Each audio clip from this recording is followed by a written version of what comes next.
শিক্ষার্থীবৃন্দ, আশা করি আল্লাহর রহমতে সবাই ভালো আছো। আমিও আল্লাহর রহমতে তোমাদের সকলের দোয়ায় ভালো আছি। সবসময় আল্লাহর দরবারে দোয়া করবা যেন আল্লাহ আমাদের সকলকে সুস্থ এবং ভালো রাখে। আমরা গত ক্লাসে নবম এবং দশম শ্রেণীর পদার্থবিজ্ঞানের দ্বিতীয় অধ্যায়ে গতিতে বিভিন্ন সংজ্ঞাগুলো সরণ, ত্বরণ, ভেক্টর রাশি, স্কেলার রাশি, বিভিন্ন প্রকার গতি সম্বন্ধে জেনেছি। আচ্ছা, আজ আমরা ত্বরণ, সুষম ত্বরণ, মন্দন, অসম ত্বরণ এগুলো সম্বন্ধে আলোচনা করব। ত্বরণ হলো বেগ বৃদ্ধির হার, হলো ত্বরণ, আর বেগ হ্রাসের হার হলো মন্দন। সুষম ত্বরণ নির্দিষ্ট দিকে বেগ বৃদ্ধির হার যদি সবসময় সমান হয় সেটা হলো সুষম ত্বরণ, আর বেগ বৃদ্ধির হার যদি সবসময় সমান না হয় তাহলে অসম ত্বরণ। সুষম ত্বরণ হলো অভিকর্ষ বলের প্রভাবে ভূপৃষ্ঠে মুক্তভাবে প্রন্ত বস্তুর ত্বরণ হলো সুষম ত্বরণ। আর অসম ত্বরণ হচ্ছে আমরা সাধারণত যেসব ত্বরণ দেখি, গাড়ির গতি, গাড়ির ত্বরণ, সাইকেলের ত্বরণ ইত্যাদি। মহাকর্ষ, এই মহাবিশ্বের প্রতিটি বস্তু কণা একে অপরকে আকর্ষণ করে। এই দুইটি বস্তুর মধ্যে যে আকর্ষণ সেটা হলো মহাকর্ষ। আর যখন দুইটি বস্তুর মধ্যে একটি বস্তু পৃথিবী হবে তখন সেটা হবে অভিকর্ষ। তার মানে পৃথিবী এবং অন্য বস্তুর মধ্যে যে আকর্ষণ সেটাকে বলা হয় অভিকর্ষ। অভিকর্ষ ত্বরণ, অভিকর্ষ বলের প্রভাবে মুক্তভাবে প্রন্ত বস্তুর বেগ বৃদ্ধির হার হলো অভিকর্ষ ত্বরণ। অভিকর্ষ ত্বরণকে জি দ্বারা প্রকাশ করে। একটা সমীকরণ হচ্ছে G equal to GM divided by R square. এখানে এম হচ্ছে পৃথিবীর ভর, জি হচ্ছে মহাকর্ষীয় দ্রব্য, আর হচ্ছে পৃথিবীর ব্যাসার্ধ, আর জি এর আদর্শ মান হচ্ছে 9.8 মিটার পার সেকেন্ড স্কোয়ার। এখন এই জি এর মানটা পৃথিবীর বিভিন্ন স্থানে বিভিন্ন কেন? এর কারণ হলো পৃথিবী ব্যাসার্ধ বিভিন্ন জায়গায় ভিন্ন। যেমন মেরু অঞ্চলে পৃথিবীর ব্যাসার্ধ সবচেয়ে কম, সেখানে জি এর মান সবচেয়ে বেশি। বিষুবরেখা অঞ্চলে আর এর মান বেশি, জি এর মান কম। এই কারণে পৃথিবীর বিভিন্ন জায়গায় জি এর মান বিভিন্ন হয়। তবে আদর্শ মান হিসেবে ধরে নেওয়া হয় জি এর মান হচ্ছে 9.81 মিটার পার সেকেন্ড স্কোয়ার।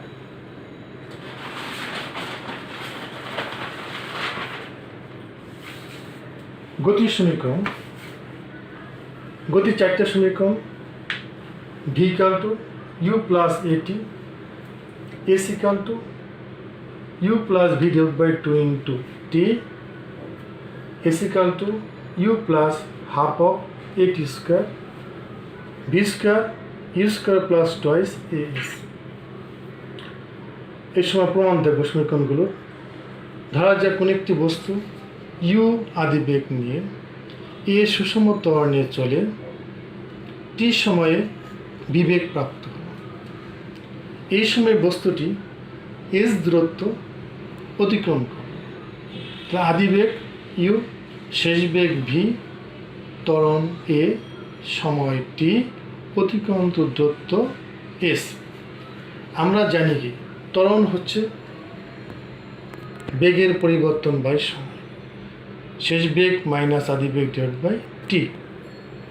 তাহলে আমরা আর গুণন করে ভি মাইনাস ইউ সমান a t, v equal to you plus a t, 1 নম্বর সূত্র প্রমাণ হয়ে গেল। আবার আমরা জানি কি গড় দ্রুতি হচ্ছে অতিক্রান্ত দূরত্ব ডিভাইডেড বাই সময়। তো গড় দ্রুতি কি আদি বেগ প্লাস শেষ বেগ ডিভাইডেড বাই 2। অতিক্রান্ত দূরত্ব হচ্ছে এস, সময় হচ্ছে টি। আমরা আর গুণন করে এস সমান এস এর মান বেরোলো কত U plus V divide by 2 into টি 2 নং ইকুয়েশন। আবার S equal to you plus V divide by 2 into T আমরা 1 নং সমীকরণ থেকে ভি এর পরিবর্তে ভি এর মান ইউ প্লাস এটি বসালাম। তাহলে ইউ প্লাস ইউ 2u এটি ভাগ করলে 2u by 2 plus a t divide by 2 into T 2 cancel হয়ে যায় ইউ প্লাস হাফ অফ এটি টি দিয়ে গুণ করলে ইউটি প্লাস হাফ অফ এটি স্কোয়ার। তা আমরা কী পেলাম এস সমান ইউটি প্লাস হাফ অফ এটি স্কোয়ার 3 নম্বর ইকুয়েশন। আবার আমরা জানি সমীকরণ 1 থেকে v equal to you plus a t উভয় পক্ষকে বর্গ করলে ভি স্কোয়ার সমান u plus a t whole square. এটাকে আমরা a plus b whole square সূত্রে ফেলে লিখতে পারি ইউ স্কোয়ার সমান 2u এটি প্লাস এটি স্কোয়ার।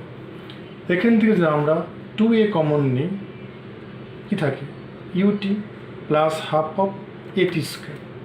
আবার আমরা 3 নং ইকুয়েশন কি দেখছি s equal to e t plus half of এটি স্কোয়ার। আমরা s equal to e t plus half of a t স্কোয়ারের পরিবর্তে এস বসাতে পারি। তা কী পেলাম ভি স্কোয়ার সমান E square plus twice A S. চতুর্থ সূত্র প্রমাণ হয়ে গেল।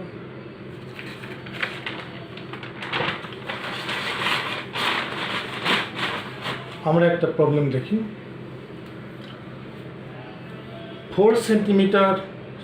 4 মিটার পার সেকেন্ড সুষম ত্বরণে চলন্ত একটি ট্রেন কোনো স্টেশন অতিক্রম করার পর 10 সেকেন্ডে 240 মিটার দূরত্ব অতিক্রম করে। স্টেশন অতিক্রম করার সময় ট্রেনটির বেগ কত ছিল? কী দেওয়া আছে? ত্বরণ দেওয়া আছে। ত্বরণ এ কত 4 মিটার পার সেকেন্ড স্কোয়ার। দূরত্ব এস কত 240 মিটার। সময় টি কত 10 সেকেন্ড। কী চাইছে? আদি বেগ ইউ সমান কত বের করতে হবে। ধরি স্টেশন অতিক্রম করার সময় ট্রেনটির বেগ ছিল ইউ। তো আমরা গতির সমীকরণ থেকে জানি s equal to u t plus half of এটি স্কোয়ার। এসের মান দেওয়া আছে কত 240 মিটার। ইউ মান বের করতে হবে। টির মান 10 সেকেন্ড। হাফ এর মান 4 মিটার পার সেকেন্ড স্কোয়ার। টির মান 10 স্কোয়ার। ইউ প্লাস 10s আমরা কাটাকাটি করে 2 ইন্টু 100 10 স্কোয়ার 100 200 মিটার। 200 মিটার পক্ষে নিয়ে আসলাম 240 মাইনাস 200 সমান ইউ ইন্টু 10s। 40 মিটার সমান ইউ ইন্টু 10s। ইউ সমান কত 40 ডিভাইড বাই 10s ভাগ করলে 4 মিটার পার সেকেন্ড। তাহলে ইউ পেলাম কত আমরা আদি বেগ 4 মিটার পার সেকেন্ড। স্টেশন অতিক্রম করার সময় ট্রেনটির বেগ ছিল কত 4 মিটার পার সেকেন্ড।